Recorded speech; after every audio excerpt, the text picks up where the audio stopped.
On ABC Action News, Governor Ron DeSantis responding to an I-team investigation that uncovered his order led to immigrant children being forced out of state shelters across Florida. And tonight, investigative reporter Katie LeGrone, who first broke this story, recently pressed the governor for answers on why he's shutting down Florida to these children.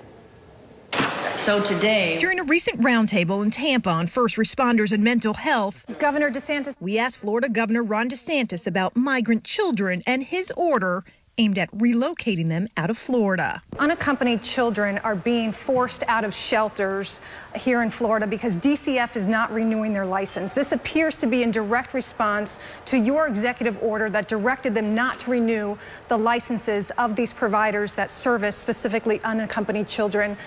Governor, why are you bringing kids into this immigration debate? I want our resources focused on needs for Florida kids and the needs we have in our communities. These are people that are coming from other countries. They shouldn't obviously be allowed into the country. His response comes weeks after we were first to discover, as a result of an anti-immigration order he signed in September, Florida's Department of Children and Families has stopped renewing the annual licenses of federally funded shelters caring for unaccompanied kids who cross the border before they're reunited with family here. This place was, for many of those children, I would say for most of those children, the first place they've ever felt safe. So yeah, sad. Last month, this shelter in Sarasota had to relocate the nearly 60 migrant children in its care because the state wouldn't renew its license and never explained why. These 50-plus children were traumatized yet again by having to move in a hurry because we couldn't get clarity about our license status.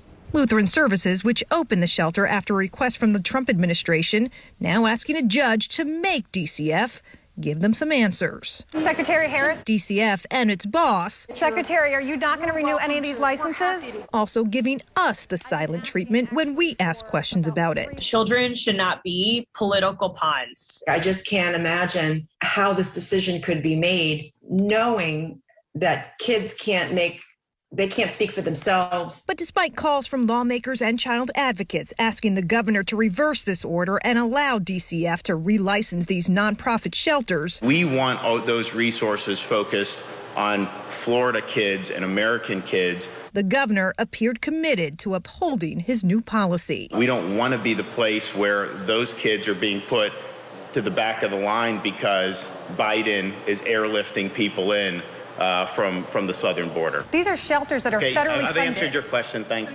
And that's all the governor would say about it. Meantime, an emergency hearing in the case between Lutheran Services and DCF is scheduled for this Friday. We'll be there. I'm Katie LeGrone reporting.